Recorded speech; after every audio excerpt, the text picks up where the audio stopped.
Restez confiants. L'autre côté. Kogo Maléké, Kogo Maléké,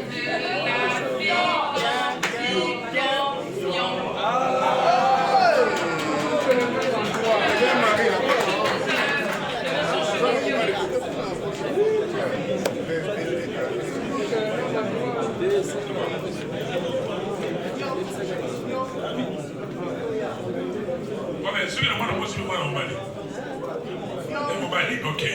Bon, ceux qui m'ont avancé, on va donner une heure de sous. Ceux qui étaient ok. Allez-y.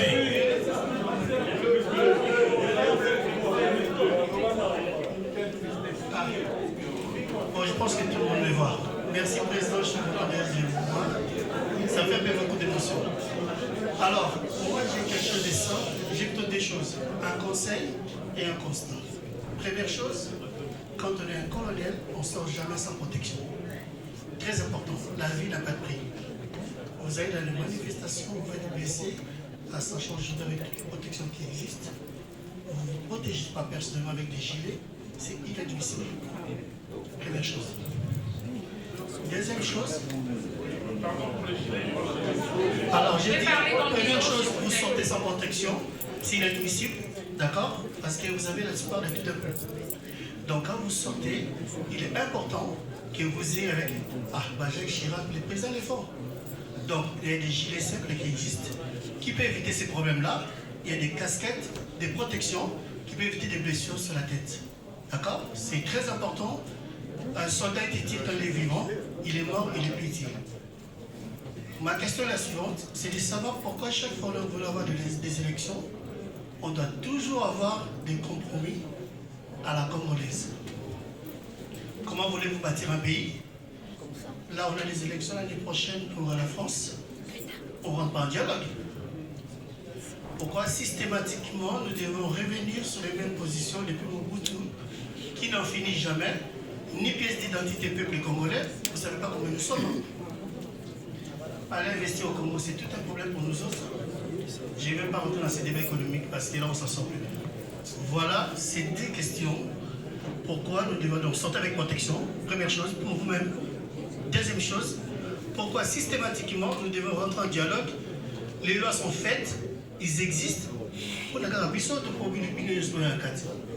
Donc à chaque fois, c'est rebelote. Le 2 janvier 2028, qui sera président? Voilà ma question.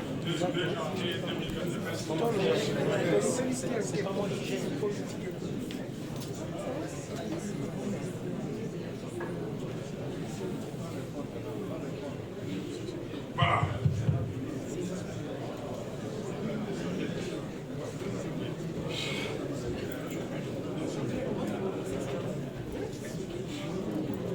La clim, voilà. La première remarque, c'est un conseil. J'ai retenu, j'ai noté. Merci beaucoup. Et je crois que nous allons tenir compte. Et la deuxième, des compromis à la congolaise. Pourquoi à chaque fois que nous voulons aller aux élections et tout ça, on parle de dialogue. Ici en France, il y aura des élections l'année prochaine. Il n'y a pas de dialogue, mais des discussions dans les groupes. C'est des dialogues à leur façon. Ils sont à leur niveau, s'il vous plaît. Ils sont au niveau où les dialogues, c'est différent. C'est, par exemple, les gens de la gauche, les écologistes, les gens de la France soumise, les socialistes, regardent aussi, vous voyez qui sera candidat. Il y en a qui disent que non. Il y a des gens qui se sont lancés avant qu'ils ne discutent. C'est partout pareil. Mais nous, simplement, et vous le savez, et ça on doit le dire, les gens ont dit ça ici, notre pays est déstabilisé de l'extérieur. Les gens nous poussent à ça. Les gens ne veulent pas que nous soyons unis. Les gens ne veulent pas, certaines personnes, que nous prenions l'élan, le démarrage du Congo pour bâtir un pays libre, fort, digne et prospère.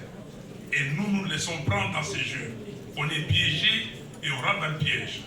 Là, je suis d'accord avec vous. Et on ne se met pas autour d'une table pour discuter, parce que nous devons discuter. On trouve que de discuter. Non. On se retrouve autour de la table parce qu'il y a nécessité.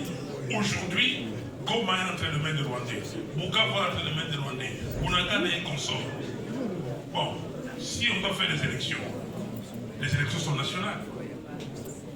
La constitution de la République est très claire.